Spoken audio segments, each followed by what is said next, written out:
கண்ணெதிரே தோன்றினாள்.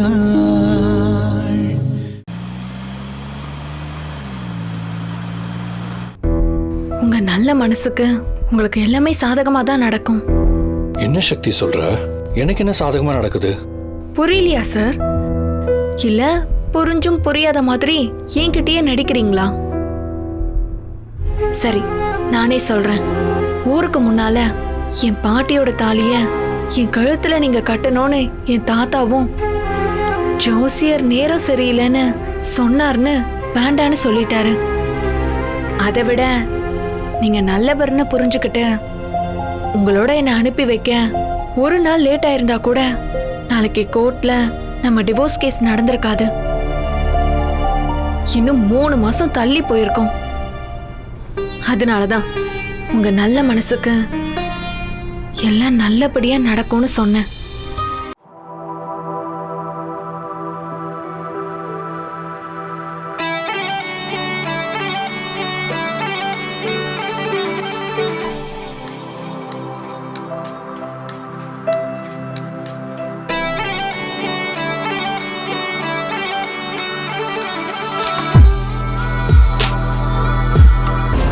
மைதாவை வச்சு நாங்க அந்த ஐஸ் கட்டி தண்டனையில இருந்து மட்டும் தப்பிச்சு வரல. சிவாவுக்கும் சக்திக்கும் அந்த கிழவை நடத்த இருந்த கல்யாணத்தையும் தடுத்து நிறுத்தி இருக்கோம். என்னம்மா சொல்றீங்க? ஆமா, அதுக்கு கூட எங்களுக்கு உதவி பண்ணது இதோ இந்த மைதாதான். ஆமா ரத்னண்ணா, அப்புச்சி சொன்ன மாதிரி சிவா தம்பிக்கும் சக்திக்கும் அம்மன் சன்னதி முன்னாடி ஊர் அறிய தாலி கட்டி ஆசீர்வாதம் பண்ணணும்னு சொன்னாரு. ஆனா அதுக்கு முன்னாடியே இந்துமதியம்மா என்கிட்ட வந்து சக்தியோட ஜாதக பிரகாரம் இப்ப சிவா சாரு அந்த பொண்ணு கழுத்துல தாலி கட்டுனா சிவா சார் உயிருக்கே ஆபத்து வந்துரும் அப்படின்னு சொல்ல சொன்னாங்க. நானும் அப்படியே அவங்ககிட்ட சொல்லிட்டேன். அந்த விஷயத்தை கேட்டதும் மனுஷன் அப்படியே கிடுகிடுன்னு ஆடி போட்டார் தெரியுமா? அதுக்கு முன்னாடிதான் பால்டால் தண்ணியை குடிச்சிருந்த சிவா தம்பியை காப்பாத்திருந்தோம். அப்பதான் இந்த ஜாதகம் சரி இல்லைங்கிற விஷயத்த சொன்னதும் அப்படி வெளத்து போய் கல்யாணமே வேண்டாம்னு சொல்லிட்டாரு. ஏற்கனவே சக்திக்கு மாப்பிள்ளை தம்பி தாலி கட்டிட்டாருல்ல, அதுவே போதும்னு சொல்லி ஆசீர்வாதம் பண்ணி நல்லபடியா ஊருக்கு போகணும்னு அனுப்பி வச்சிட்டாரு. என்னமோ அன்னைக்கு நீங்க போடுற திட்டம் எல்லாம் ஃபெயிலியர் ஆகுது, அதனால நீங்க சும்மா இருங்க. அந்த கிழவன் சிவாவுக்கும் சக்திக்கும் நடத்துற கல்யாணத்தை நான் பிளான் பண்ணி நிறுத்துறேன்னு பெரிய வீர வசனம் எல்லாம் பேசுன. கடைசியில என்னாச்சு பாத்தியா? இப்ப நான் தான் நடக்க இருந்த கல்யாணத்தை தடுத்து நிறுத்தி இருக்கேன். உன்னை விட எனக்கு மூளையும் அதிக அறிவும் இருக்கு. இப்பயாவது புரிஞ்சுக்கோ. அத்தை, இவெல்லாம் வேஸ்ட் அத்தை. இவனை வச்சு நமக்கு ஒரு காரியமும் நடக்கல. சிவா பால்டால் கடந்த தண்ணி குடிச்சு சாக கடந்ததுதான் மிச்சம். ஹே ரத்னம், சிவாவுக்கு மட்டும் ஏதாவது தப்பா நடந்திருந்தது நீ உயிரோடவே இருந்திருக்க மாட்ட. உன்னை அப்படியே விட்டுடுவேன். அனிதா, எப்படி பார்த்தாலும் ரத்னம் நம்ம ஆளுதான். போங்க அத்தை, ஃபர்ஸ்ட் இந்த ஆளை இங்க கூட்டிட்டே வந்திருக்க கூடாது, ஊர்லயே விட்டு வந்திருக்கணும்.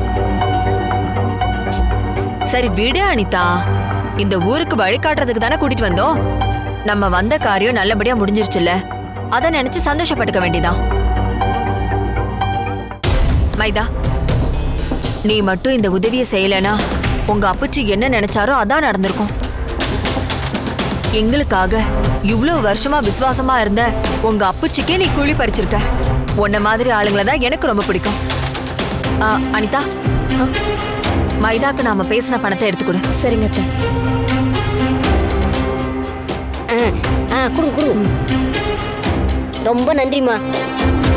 இவ்ளோ பணத்தை உன் வாழ்க்கையில எப்பவுமே பாத்திருக்க மாட்டல்ல? ஐயோ சாமி சத்தியமா பார்த்தது இல்லம்மா, இதான் முதல் முறை. நீங்க 2 பேரும் எனக்கு தெய்வம்மா. நான் சாகர வரைக்கும் உங்களை மறக்க மாட்டேம்மா. சரி மைதா, நாங்க கிளம்புறோம். சரிங்கம்மா, நல்லபடியா போயிட்டு வாங்க. ரத்னம், சீக்கிரமா கார் எடு. சிவாவும் சக்தியும் போற காரை நாம எப்படியாவது பிடிச்சாகும். சரிங்கம்மா. வா வா.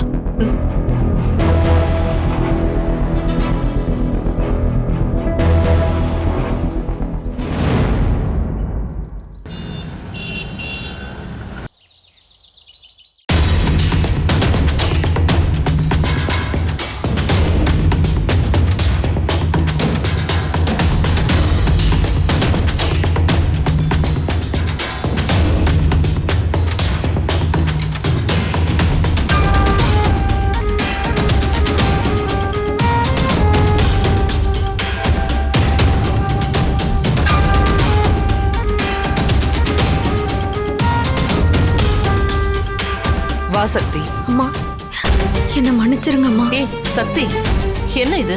ஆ? எதுக்கு என் கால்ல எல்லாம் விழுந்துட்டு இருக்க சக்தி? எந்திரிம்மா, எந்திரி. என்னம்மா இது? வீட்டுக்கு வந்ததும் மம்மி கால்ல விழுந்து டிராமா பண்ண ஆரம்பிச்சிட்டா. அம்மா நீங்க என் மேல தாங்க முடியாத கோபத்துல இருப்பீங்கன்னு எனக்கு நல்லாவே தெரியும். சக்தி, எதுவா இருந்தாலும் என்கிட்ட நீ வெளிப்படையா பேசுவ. எனக்கு உன்கிட்ட பிடிச்ச குணமே அதுதான். அப்படிப்பட்ட நீயே கல்யாணம் நடந்த விஷயத்தை என்கிட்ட சொல்லாம மறைச்சிட்டேங்கிற கோபம் எனக்கு இருக்கு. ஆனா நீ ஏன் அப்படி நடந்துகிட்டேன்னு தான் தெரியல. இந்த கல்யாணமே நாங்க எதிர்பார்க்காம நடந்த விஷயம் தாம்மா. நானும் சிவா சாரும் லவ் பண்றோன்னு எங்களை தப்பா புரிஞ்சுக்கிட்டு எங்களுக்கு கட்டாய கல்யாணம் பண்ணி வச்சுட்டாரு. ஆனா அன்னைக்கு இருந்த சூழ்நிலையில எங்களால அந்த கல்யாணத்தை மறுக்க முடியல. இத நான் உங்ககிட்ட சொல்லாததுக்கு காரணம் இந்த கல்யாணத்தை நாங்க சீரியஸாவே எடுத்துக்கலாமா. அனிதா அம்மாவும் சிவா சாரும் கல்யாணம் பண்ணிட்டு சந்தோஷமா வாழணும். அவங்க கல்யாணம் முடிஞ்சதும் என் கழுத்துல இருந்த தாலிய கழட்டி ஏதாவது ஒரு கோயில் உண்டியல்ல போட்டுட்டு எப்பவும் போல நான் என் வேலைய பார்க்கணும் தான் நினைச்சிட்டு இருந்தேன். ஆனா கடவுள் சத்தியமா இந்த கல்யாணத்தை நிறுத்தணுங்கிற நோக்கம் எனக்கு இல்லம்மா. எல்லாமே என்ன மீறி நடந்துருச்சு. அன்னைக்கு இருந்த சூழ்நிலையில என்னால எந்த உண்மையையும் உங்ககிட்ட சொல்ல முடியல. தயவு செஞ்சு என்ன நம்புங்கம்மா.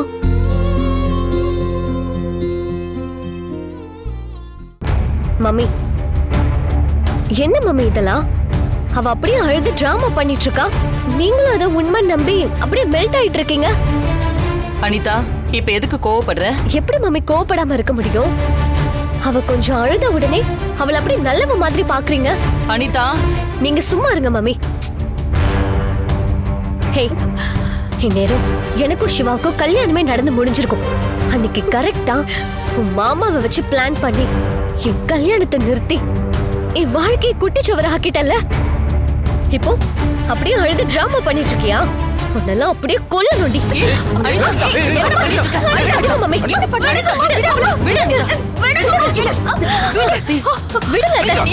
என்ன இதெல்லாம் பேசிட்டு இருக்கும்போது இப்படி பண்ணிட்டு இருக்க? இதெல்லாம் ரொம்ப தப்புமா. இங்க பாரு, உன் கல்யாணம் நின்னதுக்கு அவ காரணம் இல்லைன்னு சொல்றாள். அப்புறம் என்ன? என்ன டாடி புரியாம பேசிட்டு இருக்கீங்க? இவ சொல்லாமலா இவளோட மாமா கல்யாணத்தை நிறுத்தினா? இவ கழுத்துல தாலி இருக்கிற விஷயம் அவனுக்கு எப்படி தெரியும்? சொல்லுங்க டாடி. என் கழுத்துல இருந்த தாலிய எனக்கே தெரியாம என் மாமா பாத்திருக்காரு. ஹே, இந்த கதையெல்லாம் ஏன் கிட்ட அலக்காத. அப்படி மிதிச்சிருவ பாத்துக்கோ. அனிதா, நீ நடந்துக்கிறது ரொம்ப அநாகரிகமா இருக்கு. எனக்கு இது சுத்தமா பிடிக்கல. ஆமா மம்மி, நான் எது பண்ணாலும் உங்களுக்கு பிடிக்காது. இந்த வேலைக்காரி சொல்றது மட்டும்தான் உங்களுக்கு பிடிக்கும்.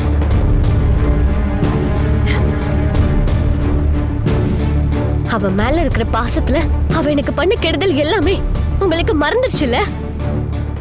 அவளை கொஞ்ச நாள் நீங்க பாக்கலன்னதும் என் மேல அப்படியே டெம்பரரியா பாசம் வச்சிருந்தீங்க, அப்படித்தானே? இதுக்கு முன்னாடி இவ மேல எப்படி பாசத்தை கொட்டினீங்களோ இப்பவும் அதே வேலையை தான் ஆரம்பிக்கிறீங்க. அவ எவ்வளவு அக்கிரமம் பண்ணாலும் உங்களுக்கு அவன் மேல கோவமே வராதுல்ல. பக்கத்துல நிக்க வச்சுட்டு அப்படியே கொஞ்சம் போலதான் தோணும். இவளுக்கு நீங்க சப்போர்ட் பண்ணி பேசுறதெல்லாம் என்னால கொஞ்சம் கூட பொறுத்துக்க முடியாது மம்மி. நான் யாருக்கும் சப்போர்ட் பண்ணி எல்லாம் பேசல அனிதா. நியாயத்தை தான் பேசுறேன். நீ கொஞ்சம் கோவப்படாம அமைதியா இரு. இத பார் சக்தி, அனிதா கோவத்திலயும் ஒரு நியாயம் இருக்கு. அனிதாவுக்கு சிவாதான்னு சின்ன வயசுல இருந்தே சொல்லி சொல்லி நாங்க வளர்த்தோம். அனிதாவும் அதே நினைப்போடையே வளர்ந்தா. அவனையும் நினைச்சிட்டு இருந்தவளுக்கு தாலி கட்டுற நேரத்துல திடீர்னு கல்யாணம் நின்னு போச்சுன்னா மன ரீதியா அவ எந்த அளவுக்கு பாதிக்கப்படுவான்னு நீயே கொஞ்சம் யோசிச்சு பாரு சக்தி. கல்யாணம் நின்னு போனதும் என்னாலேயே கூட கொஞ்ச நாள் அந்த அதிர்ச்சியில இருந்து மீண்டு வர முடியல. அனிதா எந்த நிலைமையில இருந்திருப்பான்னு நான் சொல்லி உனக்கு தெரிய வேண்டியதில்ல. எனக்கு எல்லாம் நல்லா தெரியுதுமா. அப்புறம் சக்தி, நாளைக்கு கோர்ட்ல உன்னோட டிவோர்ஸ் கேஸ் ஹியரிங்க்கு வருது. உனக்கு விருப்பம் இல்லாம இந்த கல்யாணம் நடந்ததுனாலதான் நீயா இந்த வாழ்க்கையில இருந்து விலகிக்கிறன்னு நீயே விருப்பப்பட்டு அந்த பேப்பர்ல சைன் பண்ணி கொடுத்ததா சொல்றாங்க.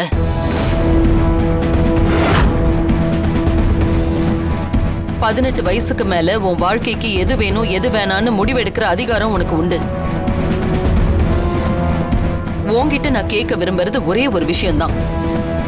விவாகரத்து பண்ணணுங்கிறது நீ சுயமா எடுத்த முடிவு தானே?